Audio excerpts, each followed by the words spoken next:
2014 నుంచి అంటే last month March వరకు బీజేపీలోనే ఉన్నాను.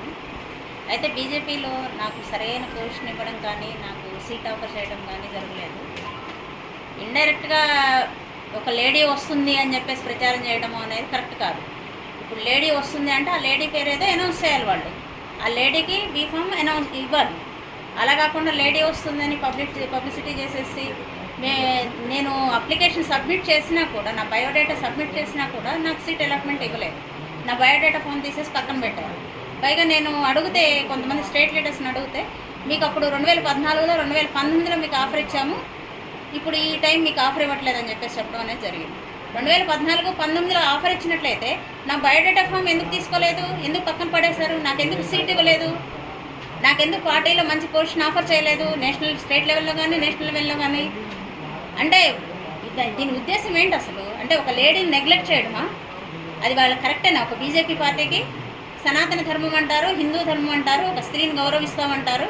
ఇవన్నీ చేసేవాళ్ళు ఇది చేయడం అనేది ఎంతవరకు కరెక్ట్ అనేది నాకు అనిపించలేదు.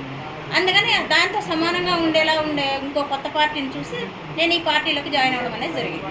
లాస్ట్ మార్చి 8వ తారీఖునే నేను ఈ పార్టీలోకి మెంబర్షిప్ తీసుకున్నాను అనిపించాయి. అందుకని ఆ పార్టీ సిద్ధాంతాలకు అనుగుణంగానే వర్క్ చేద్దామని చెప్పేసి ఈ పార్టీ తరఫు నుంచి నేషనల్ లెవెల్లో ఢిల్లీ నుంచి కానీ వారణాసి నుంచి కానీ ఆప్షన్ అనేది వాళ్ళు చెప్పారు. ఇంకొకటి పూరి ఒకటి చెప్పారు. మొత్తం 3 స్టేట్స్లో చెప్పారు. 3 స్టేట్స్లో ఎక్కడ ఆఫర్ చేస్తారు అనేది ఇంకా కన్ఫర్మేషన్ రాలేదు.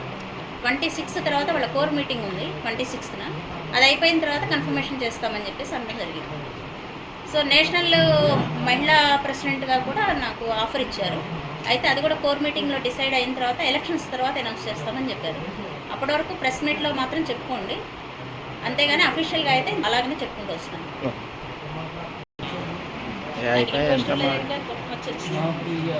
అప్పుడు కౌన్సిల్ మెంబర్గా ఇచ్చారు, స్టేట్